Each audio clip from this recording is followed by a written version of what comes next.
She'd learned to speak softly in rooms that weren't built for her voice.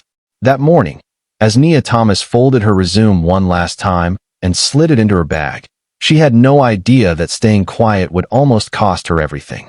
Nia worked late every night. 2 buses home. 1 part-time job on the side. No complaints. No shortcuts. Her work was clean, precise, and often invisible.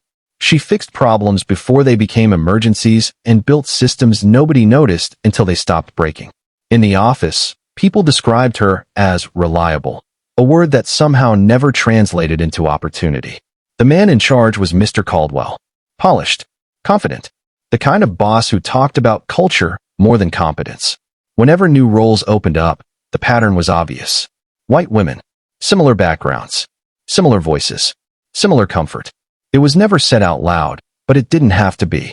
Nia noticed. Everyone did. When a high-stakes client pitch was announced, the room leaned forward. This was the opportunity, the kind that decided careers. Mr. Caldwell didn't hesitate. He assigned the lead to Claire and Hannah. Both competent, both familiar, both fitting the image he trusted. Nia's name never came up. Her chest tightened, but her face stayed neutral. She'd already learned that reactions were remembered more than effort. Over the next few days, the silence got heavier. In meetings, Nia watched her ideas drift past her lips, only to return later spoken by someone else and applauded. Emails praised fresh thinking she'd already submitted. Jokes about fit and tone floated through the room, wrapped in professional smiles. None of it was loud. None of it was accidental. She thought about speaking up, about pushing back, but she also thought about rent, about her mother's voice telling her to keep her head down, about how anger was often used as proof that someone didn't belong. So she stayed focused. She stayed ready. 2 days before the pitch, everything fell apart. Midway through a rehearsal call, the client's data feed crashed. Screens froze. The room filled with panicked whispers. Claire stared at the screen. Hannah flipped through notes that suddenly meant nothing. Mr. Caldwell's jaw tightened as the clock kept moving. This meeting mattered, and they were losing it. Nia didn't wait for permission. She stepped forward, calm but firm, and told them to switch to the offline files. She explained that she'd built a failover system months earlier, just in case something like this happened.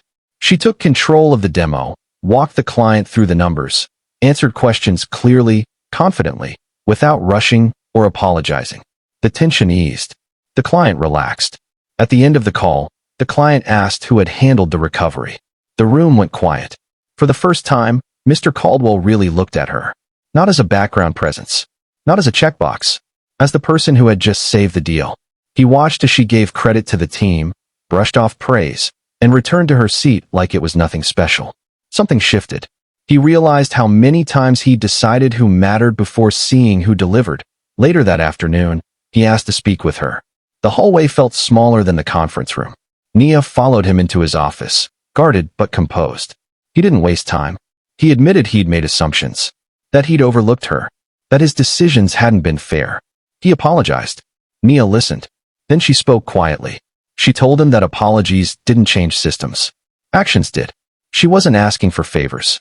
She was asking for a chance to do the job she'd already been doing. The next day, Mr. Caldwell addressed the team. He reassigned the project lead to Nia. He announced changes to how responsibilities would be distributed going forward. The room reacted with surprise, then respect. Nia didn't smile right away. She just nodded. This wasn't a victory lap. It was a correction. Prejudice didn't disappear from the office overnight. Habits rarely do. But something important had happened. A man who once reduced a woman to a stereotype finally saw her as human, as capable, as better than most of the people he'd trusted before. That evening, as Nia packed up her laptop and stepped into the city air, she didn't feel triumphant. She felt steady, seen. Because respect isn't something you hand out when it's convenient. It's something you owe. And real change doesn't start with speeches. It starts the moment you decide to truly see the person standing in front of you and act like it matters.